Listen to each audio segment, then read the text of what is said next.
Nah itulah yang selama ini terjadi. Karena itulah maka kita ingin mengatakan bahwa selama ini akhirnya Islam itu hanya jadikan sebagai objek gitu, sebagai objek Bahkan tertuduh begitu bahkan ya. tertuduh gitu, seperti yang terjadi di banyak negara di Eropa gitu.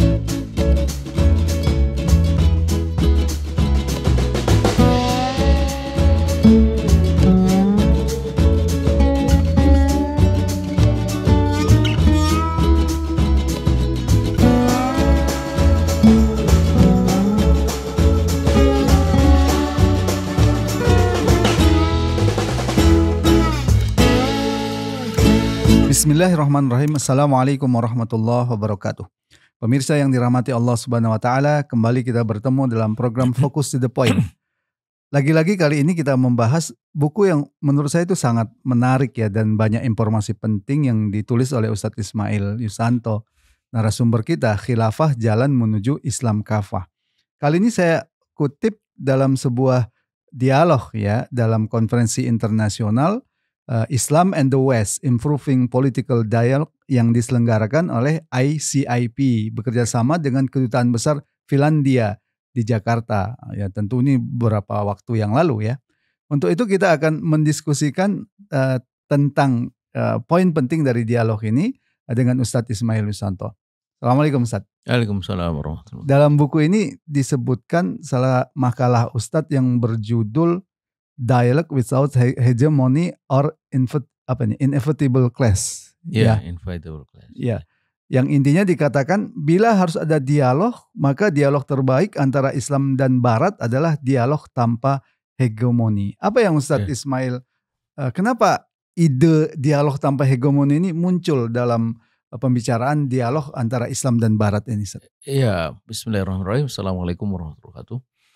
Jadi pada waktu itu kan memang sangat sering dibincangkan pentingnya dialog antar peradaban, dialog antar iman, interfaith dialog dan seterusnya.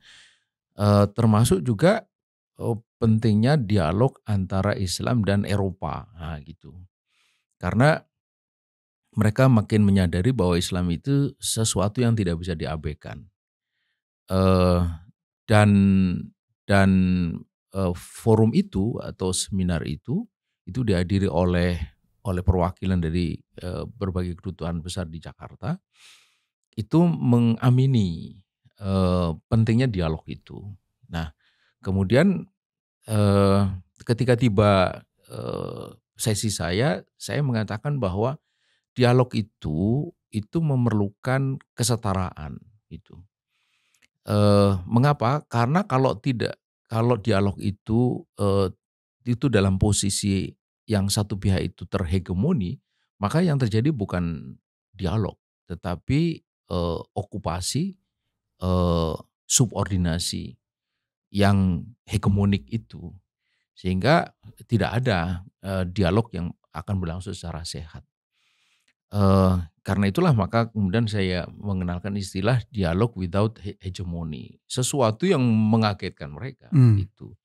Karena selama ini hampir tidak ada kritik terhadap gagasan dialog Islam dan Eropa itu.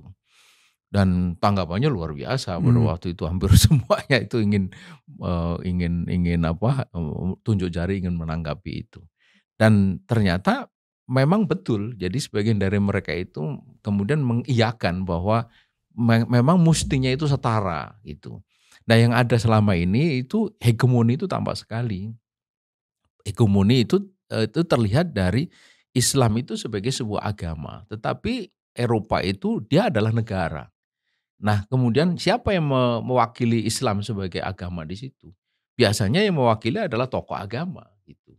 Tokoh agama berhadapan dengan otoritas politik gitu. Pasti dia tidak setara gitu. Nah, kapan kesetaraan itu bisa terjadi? Ketika sama-sama kalau ini adalah institusi politik, Islam mesti juga diwakili oleh institusi politik. Gitu. Apa yang mewakili institusi politik itu? Saya sebutkan bahwa itu adalah khilafah gitu. Jadi mestinya dialog antara khilafah dan Eropa gitu. Apa masalahnya kalau dialog itu seperti itu? Ya, ketika dialog itu tidak seimbang, tidak setara, maka yang ada adalah bahwa yang satu itu dalam posisi inferior, yang satu dalam posisi superior. Hmm. Superior karena dia memiliki otoritas politik, dia bisa melakukan apapun. Sementara yang di sini dia hanya berbekal gagasan saja, dia tidak memiliki kewenangan, kekuatan apapun gitu. Nah itulah yang selama ini terjadi. Karena itulah maka kita ingin mengatakan bahwa selama ini akhirnya Islam itu hanya jadikan sebagai objek gitu, sebagai objek, Bahkan tertuduh begitu bahkan ya. tertuduh gitu, seperti yang terjadi di banyak negara di Eropa gitu. Ya, dalam poin di sini Ustadz Ismail mengatakan bahwa dua ciri utama dialog tanpa hegemoni itu adalah masing-masing pihak mempunyai jati diri, identitas yang asli. Kedua, masing-masing pihak tetap mempunyai kemandirian atau independensi. Bagaimana pentingnya dua poin ini, Ustadz? Iya, jadi itulah tadi saya sebut. Jadi masing-masing dengan identitasnya. Dia identitas sebagai sebagai institusi politik. Mestinya di sini identitas sebagai institusi politik. Kalau dia ideologi, ini juga ideologi. Kemudian yang kedua kemandirian. Kalau dia itu secara politik, ekonomi dan segala dan yang lainnya itu mandiri, mestinya ini juga gitu. Tapi faktanya kan tidak. Ya, dia tidak mandiri gitu. Dalam konteks krisis Palestina sekarang kan banyak pihak juga yang mengusulkan dialog. Ya, antara sebutlah negara-negara Arab atau negeri-negeri Muslim atau Palestina sendiri dengan Israel misalkan. Bagaimana melihat kemungkinan dialog seperti itu akan menyelesaikan masalah? Ya, ini juga hal yang sama. Bagaimana mungkin ya dialog itu bisa menghasilkan solusi ketika ketika dialog itu terjadi antara negara Zionis dengan negara Arab. Palestina tidak disertakan. Gitu. Ketika disertakan, dia sebagai kelompok perlawanan. Gitu. Kelompok perlawanan entah itu mungkin diwakili oleh PLO atau oleh Hamas. Sementara yang satu itu negara. Jikapun kemudian dianggap ini sebagai sebuah negara, maka sering disebut otoritas Palestina, ini negara yang invalid.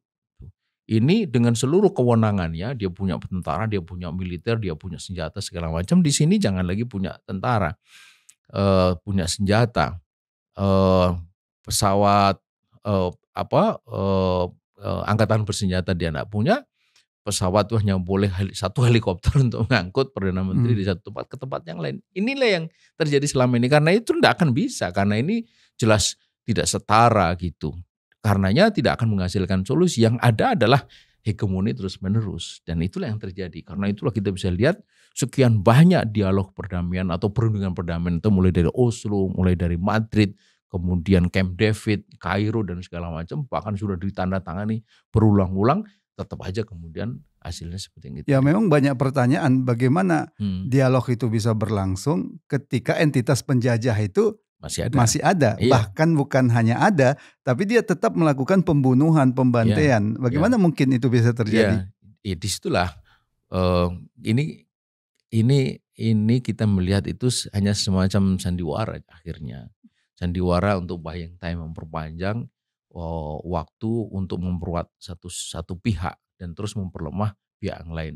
Makanya kemudian kita bisa lihat di awal dulu ketika Yahudi itu ketika Palestina masih di bawah khilafah Utsmani itu, Yahudi itu hanya menguasai kurang lebih sekitar 3-6% wilayah itu.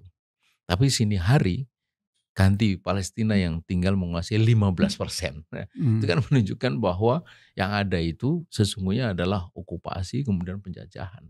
Ya, kemudian terakhir Ustadz, koreksi terhadap diri kita umat Islam ya. Dialog dengan hegemoni Barat ini kan juga tidak bisa dilepaskan dari kesalahan kita. Memang kita tidak punya political power ya dalam bargaining internasional. Lantas bagaimana kita membentuk political power itu dalam komunitas internasional sehingga kita punya kesetaraan dalam dialog ini?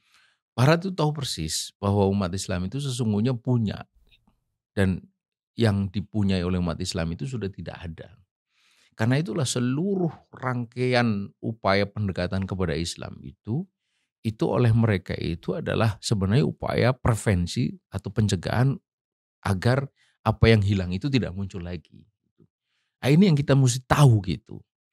Dan saya kira dokumen Rand Corporation itu telah menunjukkan dengan sangat jelas apa sesungguhnya yang dimau oleh Barat, Amerika khususnya.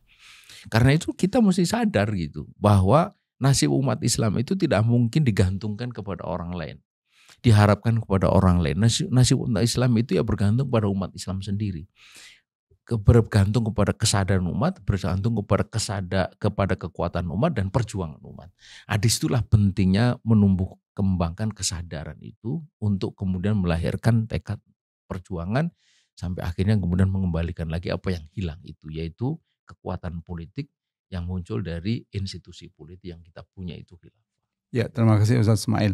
Pemirsa, demikian tadi suatu hal yang sangat menarik ya, dialog tanpa hegemoni. Selama ada hegemoni satu pihak, maka dialog itu bisa disebut sia-sia. Persoalannya memang umat Islam tidak memiliki kekuatan yang seimbang dengan Barat. Disitulah relevansi kenapa umat Islam harus memiliki kekuatan politik di level global, dan itu diwujudkan dengan keberadaan sistem khilafah ala minhajin nubuwah.